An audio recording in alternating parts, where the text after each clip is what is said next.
There's nothing like starting out when you're a long way from home, with a little consultation from the local magician.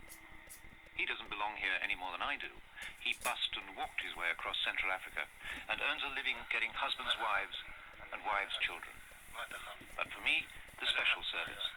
Now that he knows I'm not here to stay, but starting out on a journey, he's fixing me up with his own brand of travel insurance, and I may need it. Outside this man's front door is the world's longest river.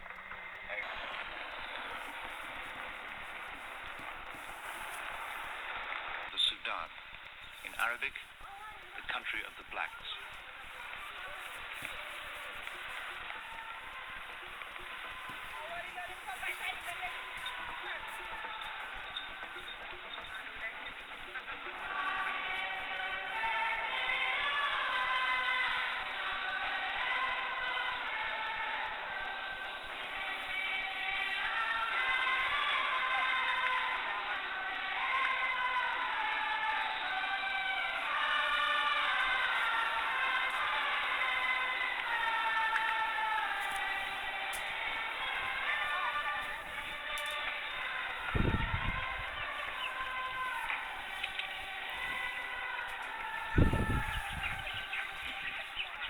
Juba is big enough to be a provincial capital and one full of political unrest. But can this place really be news?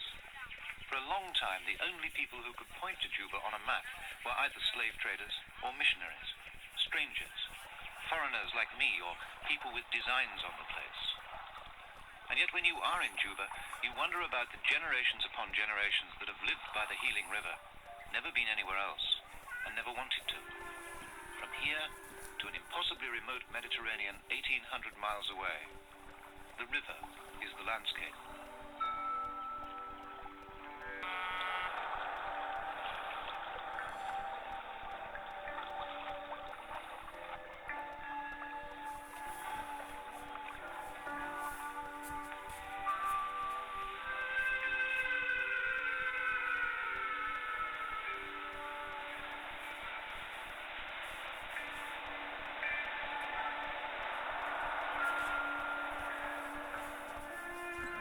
And like everybody else who finds a possible paradise on Earth, I left it. The government steamer Wadi Halfa plies between Juba and Malakal.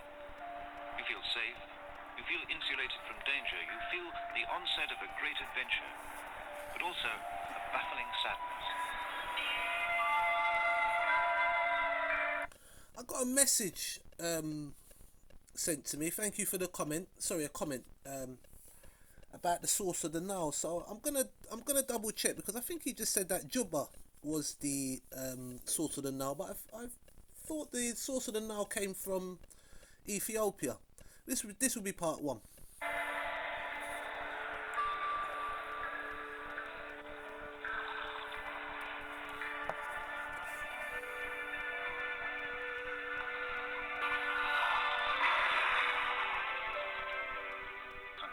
And from the decks of the steamer, almost an empty one. If by some chance the 20th century were to end now, this moment, and the world were to be flung back 10,000 years, in Sudan at any rate, the convulsion would hardly be felt. Or has the borders changed? So currently it is a section of Sudan, and it was a section of Ethiopia at a certain point. I'm not sure.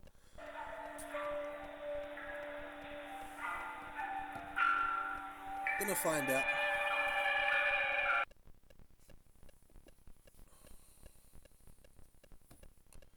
The River Nile.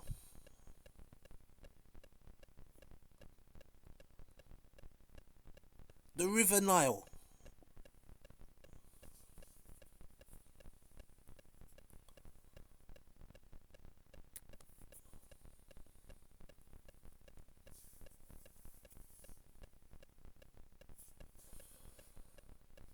So it's taken us to Egypt there, and obviously the Mediterranean, so it sources out into the Mediterranean. Okay, Is the Mediterranean the original Dead Sea? It's a inland with a little small outlet around Gibraltar, around here. So it's like it's nearly like a massive lake, which is a sea. For some reason, it's a sea. So if we go down, go down, go down, go down, go down.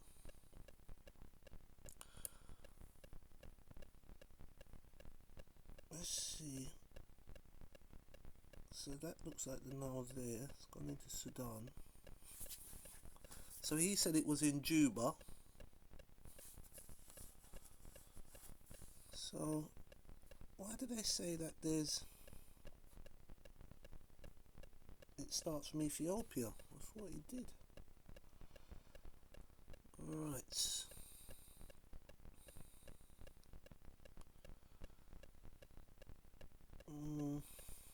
Let's see here.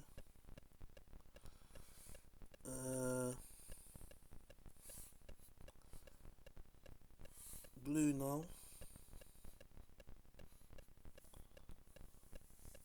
Oops, keep touching the wrong one.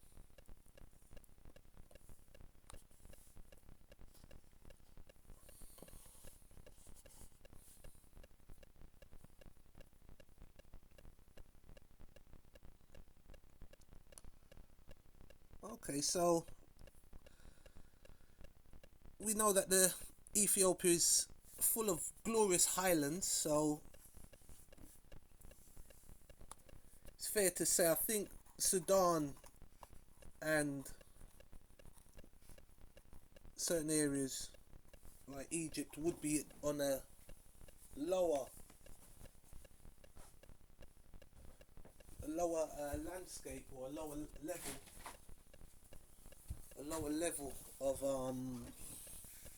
lower level in comparison to the highlands of Ethiopia.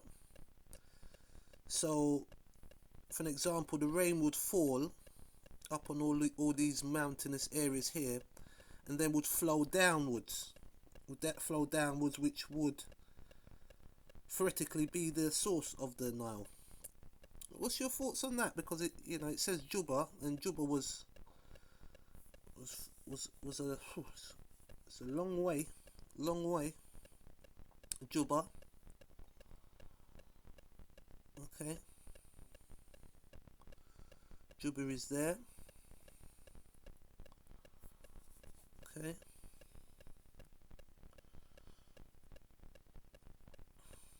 And you have Uganda and Lake Victoria.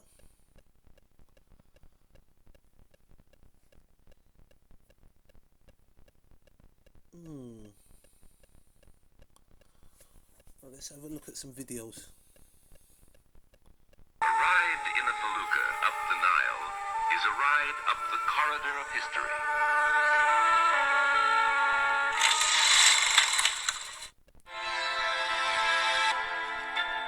The Nile River has served as a vital water supply for over 5,000 years.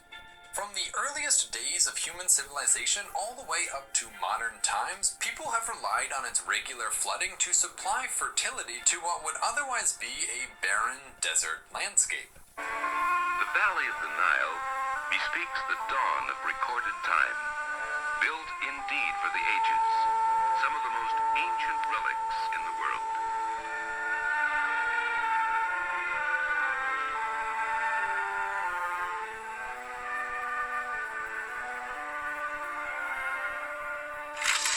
Naturally, with so much depending on this waterway for so long, efforts to uncover the river's source date back to almost equally as far, though the mystery of where exactly the Nile begins prevails to this very day. But for a time, this wasn't the case, or at least people didn't think it was. You see, sometime in the 2nd century AD, the Greek/Egyptian geographer Ptolemy, who was kind of like the Atlas Pro of his time, I guess you could say, heard a story from an Indian Ocean merchant named Diogenes. The merchant told Ptolemy how his boat had been blown off course by a storm, bringing him to the east coast of Africa.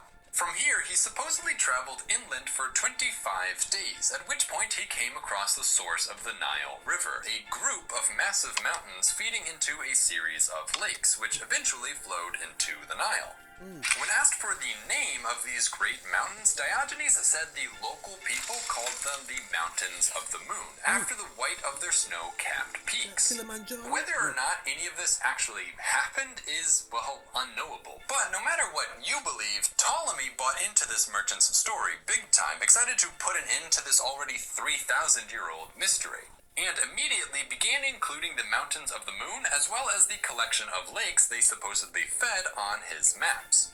Then, as Ptolemy's works spread into both Europe and the Arab world, the Mountains of the Moon passed from hearsay into scientific fact for the next nearly 2,000 years. The practice of including this range on maps persisted until the 1800s, or less than 200 years ago. Though we can see that over time, with each new telling of the legendary mountains, their stature grew and grew, until maps like this one, produced in 1805, showed the range spanning the entire length of Africa. 20 years later, in 1827, this map was produced, again showing the huge, almost comically shaped mountain range dividing the continent, standing as a testimony to just how little Europeans actually knew about the interior of Africa by this time. Longest river on Earth, the Nile. And this is the main reason why Egypt is the second richest country in Africa, after Nigeria. But there is a problem further upriver that may put Egypt's economy in danger. You see, the Nile as we know it is formed from the Blue Nile and the White Nile. The Blue Nile is the source of 80% of the water of the Nile.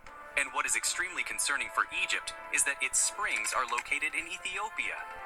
In the last years, Ethiopia started to create a series of dams on the Blue Nile, which means Ethiopia will be able to control the water flow of the Blue Nile, and implicitly, the water flow which will reach Egypt. A shrinking of the water levels will hit Egypt very hard, as more than 95% of Egypt's population lives along the Nile. This is the reason why a conflict between these two countries may start in the future. Nile, the longest river in the world, has a source that is still debated. Lake Victoria is widely believed to be its starting point, though it is fed by the Kagera River, originating in Burundi. From Lake Victoria, the Nile flows through Lake Kyoga and Lake Albert, cascading over a large waterfall before slowing down on the flat plains of Sudan. In Sudan, the river turns gray from muddy silt, earning the name White Nile. It flows through the vast Sud Swamp before meeting the Blue Nile at Khartoum, Sudan's capital. The Blue Nile, sourced from Lake Tana in Ethiopia, tumbles down the East African highlands, carrying seasonal rains.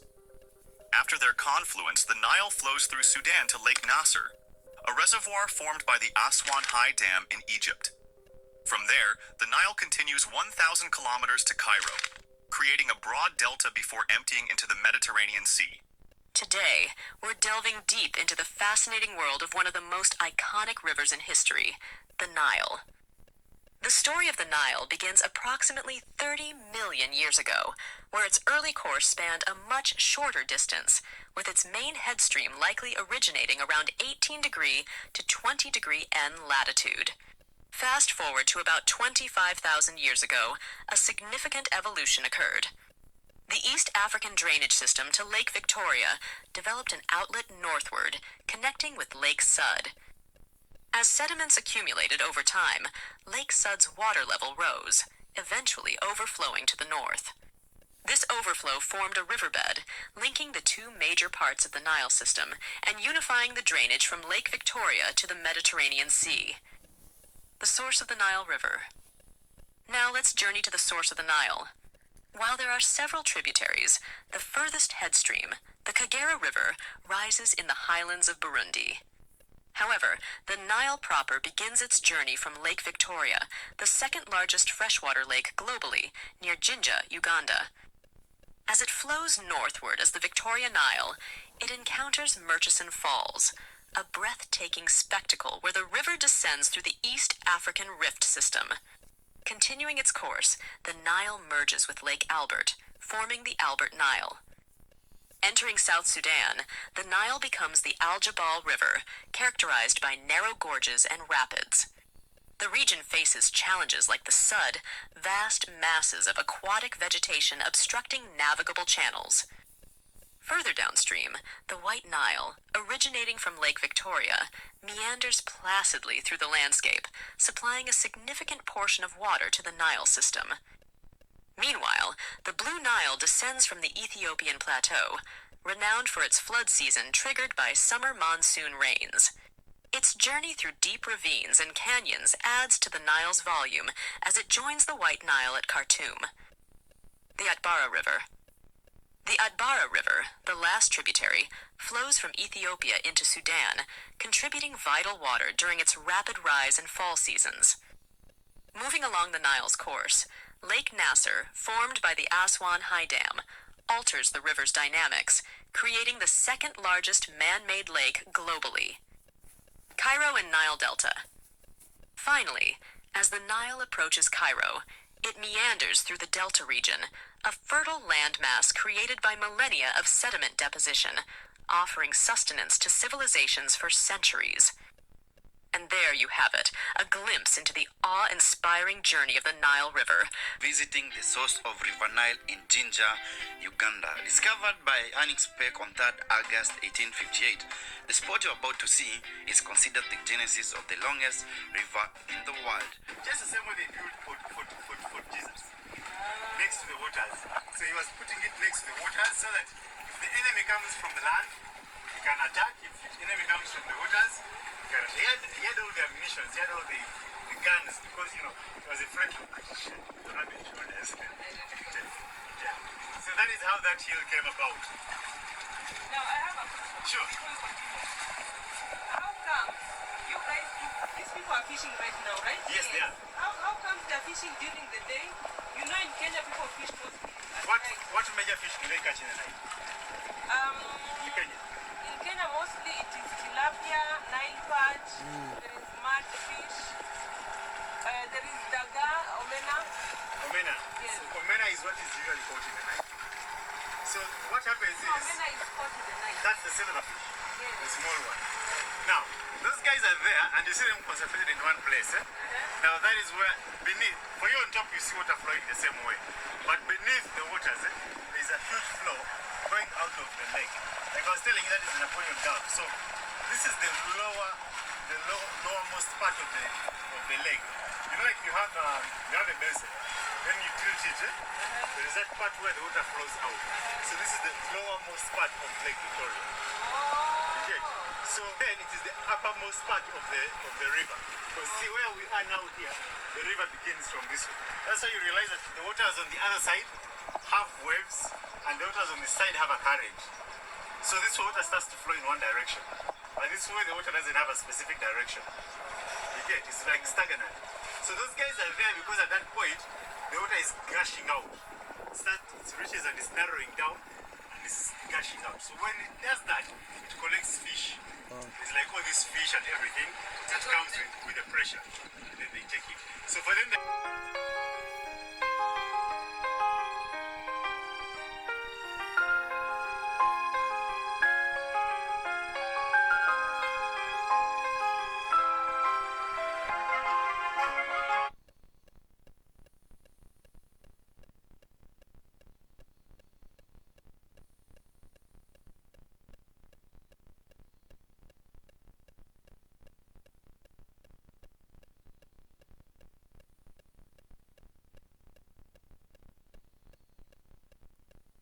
have been but a lifeless desert. I have witnessed the rise and fall of your kingdoms, and the rich sediments I provided went on to feed an empire. I am both blue and white, sluggish and rapid, and yet, despite my importance, you did not know from whence I came. My journey is not just across half a continent, but a journey through centuries of time. I am the most famous and storied of all the world's rivers. I am the Nile. The Nile. It really needs no introduction. The most famous of all rivers, for centuries it was regarded also as the world's longest, at around 6,650 kilometers. but this claim has recently been challenged by the Amazon River of South America. As they are coincidentally so close in length, it has been difficult to determine which is the longest from estuary to furthest source. Unlike the mighty Amazon, however, the Nile has a relatively small flow, due to much of its length being in the Sahara Desert that provides no contribution in terms of rainfall, but rather takes water from the river in evaporation in the desert heat. Despite its importance in world history, its source remained a mystery until relatively recently, and vexed the ancients, mystified at the unusual timing of its floods. The word Nile comes to us from the Latin Nilus, itself believed to have come from the Semitic Nahal, meaning valley. The ancient Egyptians called the river Ar, meaning black, alluding to the dark colour of the sediments carried down the river, in stark contrast to the pale sands of the Sahara. Our geographic journey begins at its end, the Nile Delta that flows into the Mediterranean Sea. Described by Strabo in the 1st century as having 7 main branches, the flow has since this time been diverted such that there are now only 2. Its prototypical triangular shape, known to the ancient Greeks as early as Herodotus of the 5th century BC, spawned the geographic term delta, since that Greek letter is in the shape of a triangle. It is here that much of the sediment of the Nile is deposited, up to 20 meters deep in places, and constitutes the most fertile soil in Africa. The vast majority of Egypt's 100 million plus population is confined to the delta and floodplain of the Nile, as so little rain falls in Egypt that the population is almost completely dependent upon the river for its vital water supply. The Nile also acts as a key navigable waterway for the transport of goods as well as people. The Nile flows as a single river throughout Egypt and northern Sudan. At various points along the whole course of the river, there are rapids known as cataracts, and the first of these is where today's Aswan Dam is. More on that dam later. The seasonal river Atbara joins the Nile in northern Sudan, and during the summer peak accounts for 1/5 of the Nile's flow. But it's at Sudan's capital, Khartoum, where the 2 most important tributaries join to the united Nile downstream. Here, the blue and white Niles join. The 2 Niles were so named owing to their very different colours that result from the differing geology that they pass over on their long journeys. Despite its shorter length, the Blue Nile contributes most of the downstream flow annually, with up to 70% of the peak flow in summer. The Blue Nile has a dramatic descent from the Ethiopian highlands at 2,000 metres through a series of gorges over 1,000 metres deep. In Ethiopia, the rainy season is in summer, and these seasonal rains are responsible for the yearly flood of the Nile. As it takes some time for the surge in water to reach downstream, however, the flood doesn't peak in Egypt until September and October. The White Nile and its tributaries are much longer, but the flow more constant. It delivers 80% of the total Nile flow at the lowest point during April and May, but is dwarfed by the Blue Nile in summer, delivering only 10% of the total flow in August. The White Nile, by name, ends at the wetland of South Sudan, known as the Sud. Here the land is so flat that the river breaks up into hundreds of channels across tens of thousands of square kilometers. The wetland acts as a barrier to navigation, owing to the mass of vegetation that choke the multitude of streams. Beyond the Sud, the river becomes the Mountain Nile, or Al-Jabal River, rising in a series of rapids to Lake Albert on the borders of Uganda and Congo. From Lake Albert, the river is known as the Victoria Nile, since this last major segment is sourced by the giant Lake Victoria, the world's 2nd largest freshwater lake. Because of its size, the lake is sourced by many rivers, with none standing out amongst the others in terms of length or flow, and so the Nile as an identifiable river ends with this lake. The most distant source of the Nile's waters is still not clear, although a recent search has identified that the headwaters of the Kagera and Ruvubu rivers in Burundi are the most likely location. These lands that bore the source of the Nile in the heart of the East African highlands were a complete mystery to outsiders, not just in ancient times but throughout the medieval and later periods. The source of the Nile did not enter recorded history until only 160 years ago, a remarkable fact considering the river's importance throughout history. The waters of the Nile and their dark, rich sediments provided possibly the earliest irrigation in human agriculture. Its constant year-round flow of water, in combination with the year-round heat and strong sunlight, meant intensive agriculture was possible in Egypt, making it unique within the Mediterranean world. These waters flooded during late summer, depositing their rich sediments across a wide area.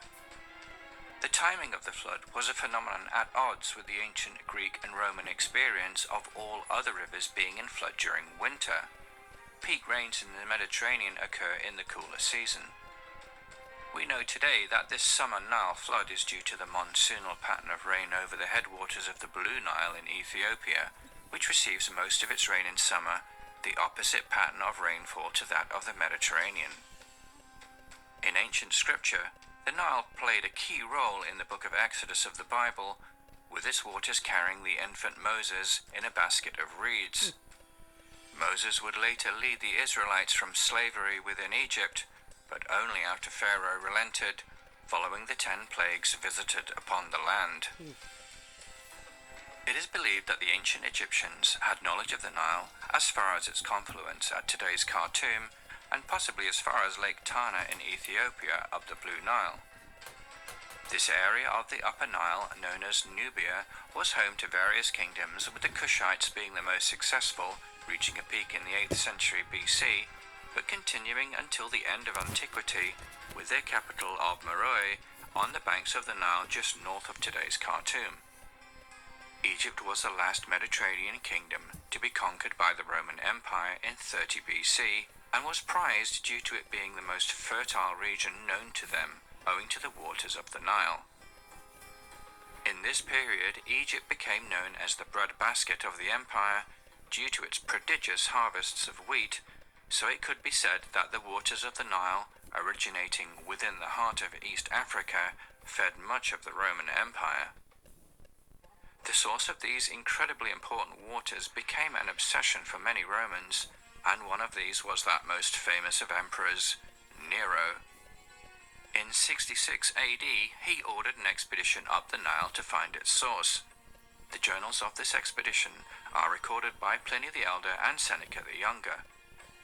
They agreed that the weed-choked channels of the Sud acted as a barrier to the expedition's progress, although there is a curious reference to a waterfall flowing through 2 pillars to the south, which would suggest that somehow they'd gone beyond the flatlands of the Sud into the mountain Nile, but more likely that they'd either heard tales of such geography from those that they'd met along the way, or perhaps had invented them entirely.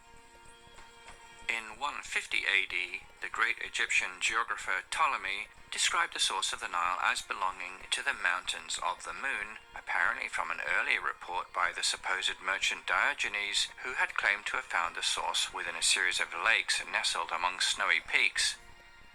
Now, sharp-eyed geographers among you would know these as the Rwenzori Mountains on the border of Uganda and Congo, close to the actual sources of the Nile established today. This might be the cause of great excitement, were it not for the fact that Ptolemy's mountains of the moon were much further north, an imagined chain of mountains running west from Ethiopia across Sudan, which in fact do not exist as Sudan is largely flat. This was the established view of the source of the Nile for the next 17 centuries. In the 1800s, the British Empire continued to extend itself around the world, with Africa being no exception. Egypt, Sudan, and Kenya had fallen to the British at various times in this century, and the Royal Geographic Society of London saw that this situation could finally resolve the matter of the source of the Nile through a series of expeditions into the terra incognita of the Dark Continent.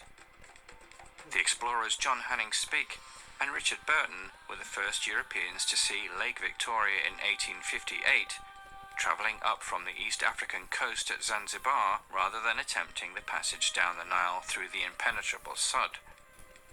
The explorers both claimed to have confirmed that Lake Victoria was the source of the Nile and later had a very public falling out over the matter. But it was Speke without Burton in 1862 that correctly located the outlet of the Nile on the northern shore of Lake Victoria and linked the famous river and lake in that way.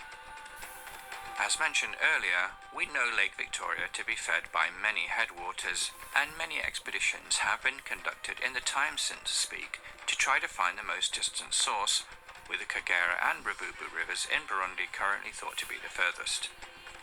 But the discovery of Lake Victoria appeared to have settled the burning question for most as to the source of the Nile, the longest-running mystery in geographical history.